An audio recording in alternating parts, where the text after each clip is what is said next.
The Assembly will hear an address by Excellency Georgia Meloni, President of the Council of Ministers of the Republic of Italy.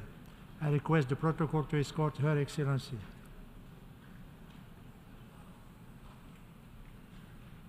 I have great pleasure in welcoming Her Excellency Georgia Meloni, President of the Council of Ministers of the Republic of Italy. I invite her to address the Assembly. Italy's attention is particularly focused on Africa, where nations already beleaguered by long periods of drought and by the effects of climate change are now faced with a situation compounded by food insecurity, making them more vulnerable to instability and easier prey for terrorism and fundamentalism. And this is a choice: to create chaos and spread it. And in this chaos that produces tens of millions of people potentially in search of better living conditions are infiltrated criminal networks that profit from desperation to collect easy billions. They are the traffickers of human beings that organize the trade of illegal mass immigration. They deceive those who rely on them to migrate to find a better life, having them pay thousands of dollars for trips to Europe they sell with brochures as if they were regular travel agencies. But those brochures don't tell you that those trips all too often can lead to death, to a grave at the bottom of the Mediterranean Sea, because they don't care whether the boat used is unfit for that type of travel or not. The only important thing for them is the profit margin. These are the people who, owing to a certain hypocritical approach to the issue of immigration, have become rich beyond measure. But we want to battle against the mafia in all of its forms, and we will battle against this too. The fact is that the fight against organized crime should be an objective that unites us all and that also invests the United Nations and this place. Can an organization like this, which reaffirms in its founding act faith in the dignity and worth of the human person, can it turn a blind eye to this tragedy? Can we really pretend to not see that no other criminal activity in the world today is more lucrative than the trafficking of migrants, when it is the UN reports themselves that have shown how this business has reached, by volume of money, the same level of drug trafficking and has largely surpassed that of arms trafficking? Can this assembly of the United Nations, which in other times was fundamental to definitively eradicating the universal crime of slavery, can it today tolerate its comeback under other forms?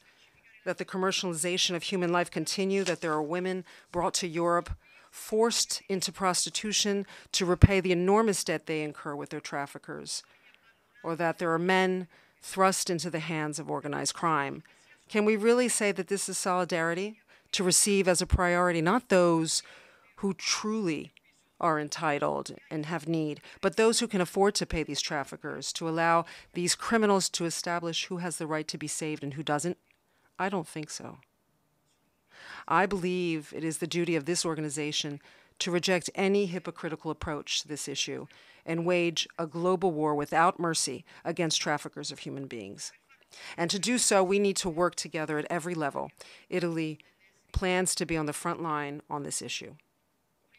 With the Rome process launched in July with the Conference on Migration and Development, we have engaged Mediterranean and various African nations in a process that follows two main paths: defeat the slave traders of the third millennium on the one side, and at the same time tackle the root causes of migration with the objective of guaranteeing the first of rights, that is, the right of not having to emigrate, of not being forced to leave one's home, one's family, to cut off one's roots, and being able to find in one's own land the conditions necessary to achieve one's own fulfillment.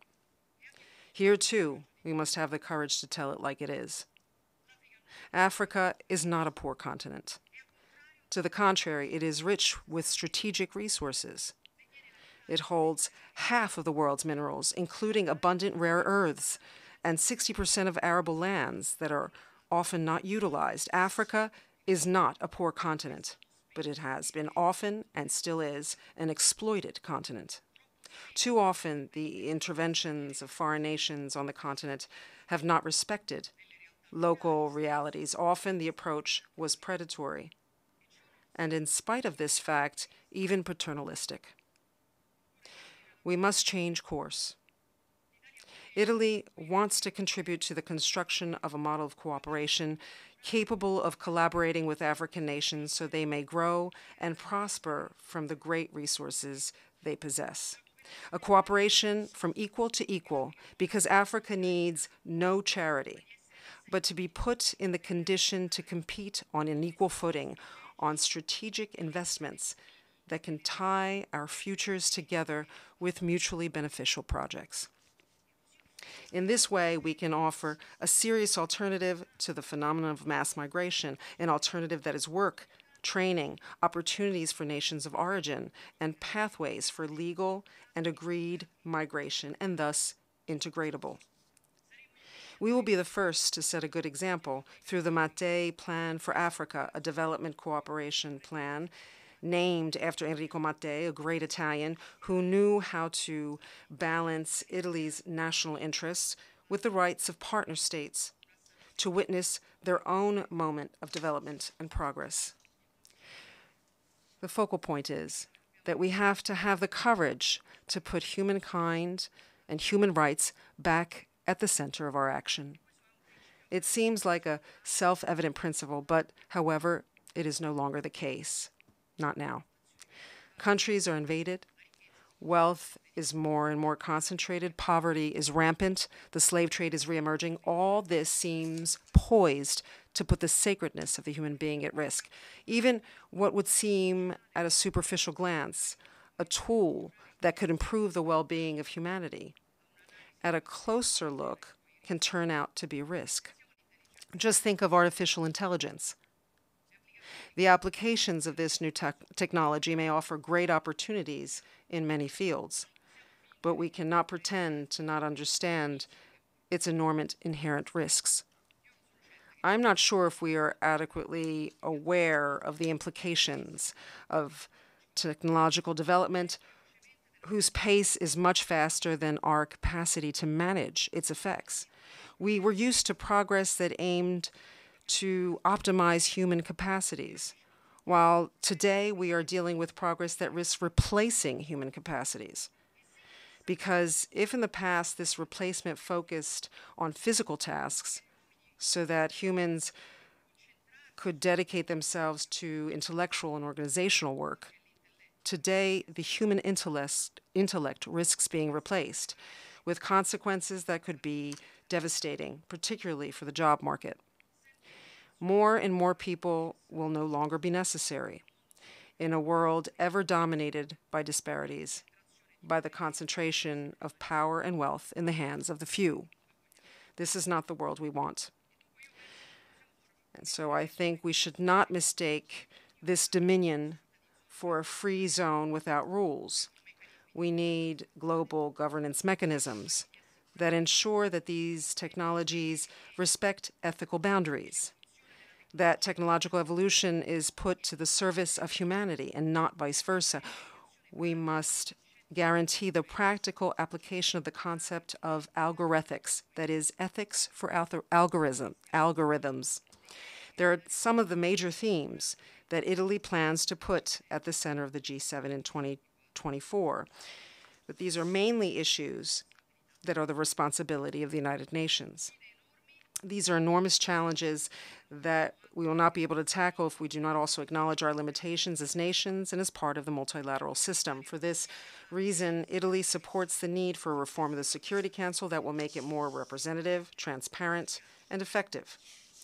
A council that can guarantee a fair geographical distribution of seats and that can strengthen regional representation as well, that emerges from an order frozen in time established by outcomes of a conflict that ended 80 years ago, in another century, in another millennium, so that everyone has the opportunity to demonstrate their worth at the present time.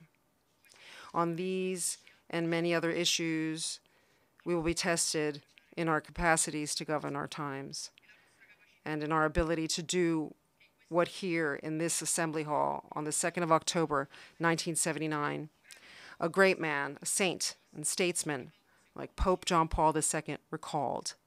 That is, that political activity, whether national or international, comes from the human being. It is practiced by the human being, and it is meant for the human being. Thank you all for your attention. On behalf of the Assembly, I wish to thank the President of the Council of Ministers of the Republic of Italy for the statement she just made.